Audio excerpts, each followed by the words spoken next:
칼슘 쳤는데 왜 열과가 올까요? 횟수보다 농도와 관리 순서입니다. 사과 열과가 오면 농가들이 가장 먼저 떠올리는 것이 있습니다. 바로 칼슘입니다. 물론 칼슘은 중요합니다. 하지만 열과를 칼슘 하나로만 보면 대책이 늦어질 수 있습니다. 현장에서는 이런 말도 많이 합니다. 칼슘을 여러 번 쳤는데도 고두가 오고 열과도 왔습니다.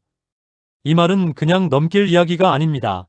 몇 번 쳤느냐보다 한 번 칠 때 실제 칼슘 농도가 충분했는지, 과실 표면에 제대로 묻었는지, 그리고 과일이 처음부터 무리 없이 커졌는지를 봐야 합니다. 오늘은 사과 열과를 수확 전 처방으로만 보지 않고 5월 어린 과실기부터 수확 전 비예보까지 어떻게 줄일 것인지 정리해 보겠습니다. 열과는 비가 오기 전에 이미 준비됩니다. 열과는 비가 온 뒤에 보입니다. 그래서 농가 입장에서는 비 때문에 터졌다라고 생각하기 쉽습니다. 맞는 말입니다. 비가 마지막 계기가 되는 경우가 많습니다. 하지만 그 전에 이미 터지기 쉬운 과일이 만들어져 있을 수 있습니다. 과일 수가 너무 적고 나무 힘은 강하고 잎색은 진하고 과일이 한 시기에 빠르게 커지는 나무. 이런 나무는 수확 전 비를 맞으면 열과가 늘기 쉽습니다. 쉽게 말하면 이렇습니다. 과일 속은 빠르게 커지는데 과피와 꼭지 주변 조직이 그 속도를 따라가지 못하면 열과가 생깁니다. 그래서 핵심은 하나입니다. 큰 사과를 만들되 갑자기 키우지 않는 것, 그리고 과피가 버틸 수 있게 어린 과실기부터 관리하는 것입니다. 5월 어린 과실기, 과피 기초가 만들어집니다. 열과 관리는 수확 전부터 시작하는 것이 아닙니다. 5월 어린 과실기부터 시작됩니다. 이 시기는 과육, 과피, 꼭지 주변 조직이 함께 만들어지는 시기입니다. 나중에 과일이 커질 때 버틸 수 있는 기초가 이때 만들어집니다. 그래서 이 시기에는 무조건 크게 키우는 것보다 과일이 무리 없이 자라게 하는 것이 중요합니다. 토양을 너무 말리지 않고 강한 질소를 반복하지 않고 잎과 신초만 과하게 세우지 않아야 합니다. 붕소, 아연, 마그네슘 같은 미량 요소도 부족하지 않게 봐야 합니다. 그리고 어린 과피에 약해나 상처가 생기지 않도록 고온 살포와 무리한 혼용을 조심해야 합니다. 열과가 해마다 반복되는 과원은 수확 전 칼슘만 다시 볼 것이 아니라 5월 어린 과실기 관리부터 다시 봐야 합니다. 방제 보조와 목적 살포는 다릅니다. 농가들이 헷갈리기 쉬운 부분이 있습니다. 방제할 때 칼슘제나 영양제를 조금 넣으면 오늘 칼슘도 같이 했다라고 생각하기 쉽습니다. 물론 아무 의미가 없다는 말은 아닙니다. 상황에 따라 가벼운 보정 효과는 볼 수 있습니다. 하지만 방제 때 조금 넣은 것과 열과와 고두를 줄이기 위해 목적을 가지고 살포한 것은 같은 효과로 보면 안 됩니다. 방제 때는 약해가 걱정되고 혼용도 신경 써야 하고 살균제나 살충제가 중심이 됩니다. 그래서 칼슘제도 안전한 범위에서 낮게 들어가는 경우가 많습니다. 이렇게 넣으면 칼슘을 넣었다고 말할 수는 있습니다. 하지만 과실 표면에 충분히 묻었는지 실제 칼슘 농도가 충분했는지는 따로 봐야 합니다. 열과와 고두가 반복되는 과원은 칼슘을 방제 보조로만 보지 말고 중요한 시기에는 과실 칼슘 관리로 따로 봐야 합니다. 칼슘은 제품 함량부터 봐야 합니다. 칼슘제는 제품마다 함량이 다릅니다. 어떤 제품은 수용성 산화칼슘이 10%이고 어떤 제품은 17%이고 어떤 제품은 20%가 넘습니다. 같은 1kg를 넣어도 실제 칼슘량이 다릅니다. 그래서 중요한 것은 몇 배로 썼느냐만이 아닙니다. 500리터 안에 실제 수용성 산화칼슘이 몇 그램 들어갔느냐입니다. 방제 때 500리터에 칼슘제를 500g이나 1kg 정도 넣었다면 가벼운 보정 살포로 볼 수는 있습니다. 하지만 열과와 고두를 줄이기 위한 과실 목표 살포로 보기에는 농도가 부족할 수 있습니다. 칼슘은 횟수보다 실제 농도와 과실 피복이 중요합니다. 산화칼슘 17% 제품으로 계산해 보겠습니다. 예를 들어 수용성 산화칼슘 17% 제품이 있다고 하겠습니다. 제품 1kg 안에 산화칼슘이 170g 들어있다는 뜻입니다. 이 제품을 500리터 물에 1kg 넣으면 실제 산화칼슘은 170g입니다. 최종 농도는 약 0.034%입니다. 가벼운 보정 살포로 볼 수는 있지만 열과와 고두를 줄이는 과실 목표 살포 농도로는 낮을 수 있습니다. 같은 제품을 500리터에 3kg 넣으면 산화칼슘은 약 510g입니다. 최종 농도는 약 0.1%입니다. 3.5kg를 넣으면 산화칼슘은 약 595g이고 최종 농도는 약 0.12%입니다.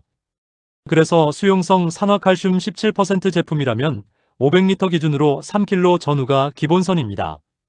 열과와 고두가 반복되는 위험 과원은 3.5kg 전후까지 검토할 수 있습니다. 다만 이 부분은 반드시 조심해야 합니다. 칼슘제 종류마다 약해, 위험이 다르고 품종, 온도, 과피 상태, 혼용 여부에 따라 반응이 달라집니다. 고온기에는 처음부터 강하게 가지 말고 라벨 기준과 과원 상태를 보고 낮게 시작해야 합니다. 중요한 칼슘 살포는 단제로 봐야 합니다. 열과와 고두가 많은 과원에서는 중요한 시기만이라도 칼슘을 단제로 살포하는 것이 좋습니다. 단제로 살포하라는 말은 모든 방제를 따로 하라는 뜻이 아닙니다. 칼슘을 과실 칼슘 관리로 보자는 뜻입니다. 단제로 살포하면 농도를 정확히 맞출 수 있습니다. 500리터에 3kg인지 3.5kg인지 계산이 분명해집니다. 또 과실을 목표로 살포할 수 있습니다. 칼슘은 잎보다 과실 표면에 직접 묻는 것이 중요합니다. 특히 꼭지 부위, 과실 하부, 수관 안쪽 과일까지 들어가야 합니다. 그리고 혼용 문제도 줄일 수 있습니다. 칼슘은 인산계, 황산염계, 오일류, 강알칼리성 자재와 부딪힐 수 있습니다. 이런 경우 침전, 약해, 과피 얼룩 효과 저하가 생길 수 있습니다. 그래서 칼슘을 방제 때 습관적으로 조금 넣는 방식과 열과 고두 예방 목적의 단제 살포는 다르게 봐야 합니다. 중요한 시기 1회에서 2회라도 과실을 목표로 단제 살포하면 효과를 판단하기가 훨씬 쉽습니다. 6월 하순, 나무를 나누어 봐야 합니다. 6월 하순부터는 전 과원을 같은 처방으로 보면 안 됩니다. 이때는 나무를 나누어 봐야 합니다. 신초가 30cm 전후에서 멈춰가고 잎색이 너무 진하지 않고 과일 크기가 고르게 가는 나무는 비교적 안정적인 상태입니다. 이런 나무는 더 세게 밀어줄 필요가 없습니다. 반대로 신초가 계속 길어지고 잎색이 진하고 과일 수는 적은데 과일이 빠르게 커지는 나무가 있습니다. 이런 나무는 열과 위험이 올라갑니다. 여기에 질소성 영양제나 강한 비대 관리를 계속하면 과일은 더 커질 수 있습니다. 하지만 수확 전 비가 오면 터질 위험도 같이 커집니다. 6월 하순부터는 더 키울 나무와 속도를 줄일 나무를 나누어야 합니다. 착과량이 너무 적어도 열과가 늘 수 있습니다. 열과가 반복되는 과원은 착과량도 같이 봐야 합니다. 과일을 너무 적게 남기면 남은 과일이 크게 갑니다. 큰 사과는 가격을 올릴 수 있지만 열과 위험도 같이 올라갑니다. 특히 수세가 센 나무에서 과일 수까지 적으면 나무 힘이 남은 과일로 많이 갑니다. 그러면 과일이 한 시기에 빠르게 커질 수 있습니다. 과피가 그 속도를 따라가지 못하면 열과가 생기기 쉽습니다. 그래서 열과가 많은 과원은 적과 기준도 다시 봐야 합니다. 무조건 큰 과일만 만들겠다는 방향보다 나무 힘에 맞게 과일을 고르게 남기는 것이 중요합니다. 올해 열과가 많았다면 내년 적과 때는 너무 적게 남기지 않았는지 반드시 확인해야 합니다. 7월 이후에는 터지지 않게 키워야 합니다. 7월 이후에는 관리 방향을 바꿔야 합니다. 6월까지는 크기 확보가 중요했다면 7월 이후에는 과일이 너무 빠르게 커지지 않게 속도를 조절해야 합니다. 이미 충분히 큰 과일이 많은 나무, 수세가 센 나무, 과일수가 적은 나무는 수확 전 비에 약합니다. 이런 나무는 강한 비대 위주의 관리를 줄여야 합니다. 크기가 부족한 나무는 가볍게 보정합니다. 이미 충분히 큰 나무는 수분 안정, 배수, 착색 준비, 그리고 과실 칼슘 관리로 넘어가야 합니다. 열과를 줄이는 관리는 한 가지 처방을 전 과원에 똑같이 하는 것이 아닙니다. 나무 상태에 따라 관리 강도를 나누는 것입니다. 수확 전 물 관리는 단수가 아닙니다. 수확 전 열과가 걱정되면 물을 끊어야 한다고 생각하기 쉽습니다. 하지만 과원을 너무 말려놓으면 오히려 위험할 수 있습니다. 마른 토양에 큰 비가 오면 과일로 물이 갑자기 들어갑니다. 그러면 과일 속이 빠르게 커지고 과피가 버티기 어려워집니다. 그래서 수확 전 물 관리는 단수가 아닙니다. 물을 줄이되 과원을 바싹 말리지 않는 것입니다. 비 예보가 있는데 토양이 너무 말라 있다면 비 오기 전에 짧게 보정 관수를 해서 마른 상태를 풀어주는 것이 나을 수 있습니다. 많이 주라는 뜻이 아닙니다. 갑자기 마르고 갑자기 젖는 상황을 피하자는 뜻입니다. 열과가 많은 해에는 물을 끊는 것보다 수분 변화가 너무 크지 않게 하는 것이 중요합니다. 비 예보가 있으면 배수로부터 봐야 합니다.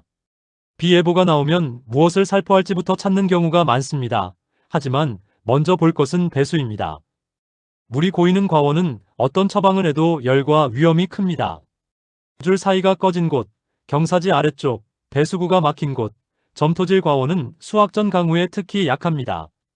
비가 오기 전에는 과원 아래쪽부터 봅니다. 물이 어디로 빠지는지, 어디에 고이는지, 배수로가 막히지 않았는지 확인합니다. 순서는 이렇게 잡는 것이 좋습니다. 비 오기 전에는 과원을 너무 말리지 않습니다. 비가 올 때는 물이 고이지 않게 합니다. 비가 그친 뒤에는 통풍과 병해 관리를 이어갑니다. 열과가 걱정되는 해에는 살포보다 먼저 물기를 봐야 합니다. 붕소는 칼슘 이동제가 아닙니다. 현장에서는 붕소가 칼슘 이동에 도움을 준다는 말을 자주 듣습니다. 이 말이 완전히 틀렸다는 뜻은 아닙니다. 붕소와 칼슘은 둘 다 과피와 세포벽 형성에 관련이 있습니다. 붕소가 부족하면 꽃, 착과, 어린 과실, 세포벽 형성에 문제가 생길 수 있습니다. 그래서 붕소가 부족한 과원에서는 칼슘 관리 효과도 떨어져 보일 수 있습니다. 하지만 여기서 조심해야 할 점이 있습니다. 붕소를 많이 넣는다고 해서 칼슘이 과일로 마음대로 이동하는 것은 아닙니다. 붕소는 칼슘을 대신하는 성분도 아니고 부족한 칼슘 살포를 해결해주는 성분도 아닙니다. 붕소는 미량원소입니다. 부족해도 문제지만 과하면 잎과 과실에 피해가 생길 수 있습니다. 또 토양에 넣었다고 해서 해마다 과일에 안정적으로 간다고 보기도 어렵습니다. 토양이 마르거나 pH가 높거나 석회가 많거나 뿌리 상태가 나쁘면 흡수가 일정하지 않을 수 있습니다.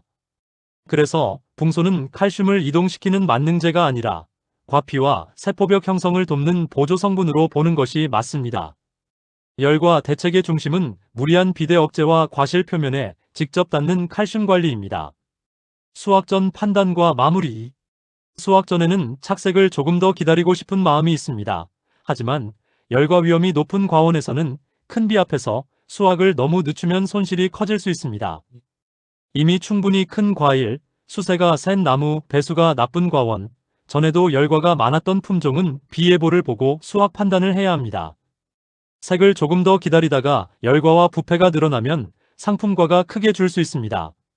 수확 전에는 색만 보지 말고 비 예보, 토양 수분, 배수, 과피 상태를 같이 봐야 합니다. 오늘 내용을 정리하겠습니다. 사과 열과는 칼슘 하나로 설명할 수 없습니다. 5월 어린 과실기에는 과피와 세포벽 기초를 만들고 6월 하순에는 신초, 잎색, 착과량을 보고 더 키울 나무와 속도를 줄일 나무를 나눕니다. 7월 이후에는 무리한 비대보다 터지지 않게 키우는 쪽으로 가야 합니다.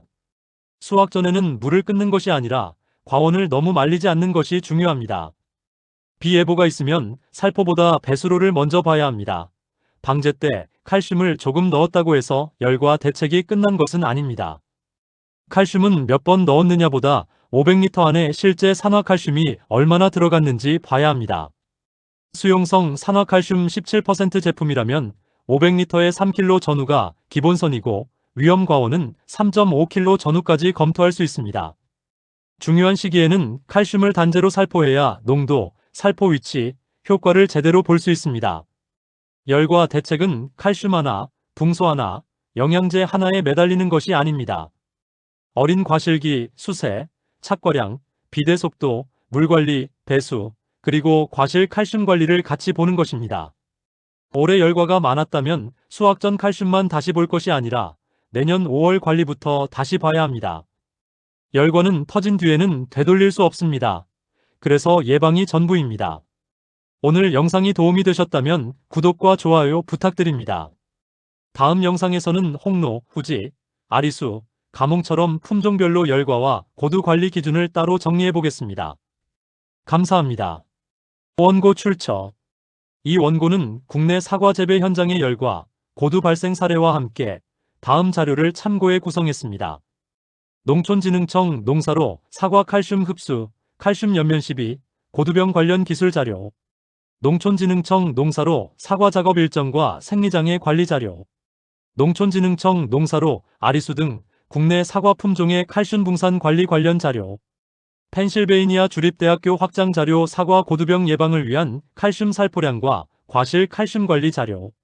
퍼시픽 노스웨스트 식물병 관리 핸드북 사과 고두병, 칼슘 살포, 과실 표면, 피복, 수분 관리 관련 자료.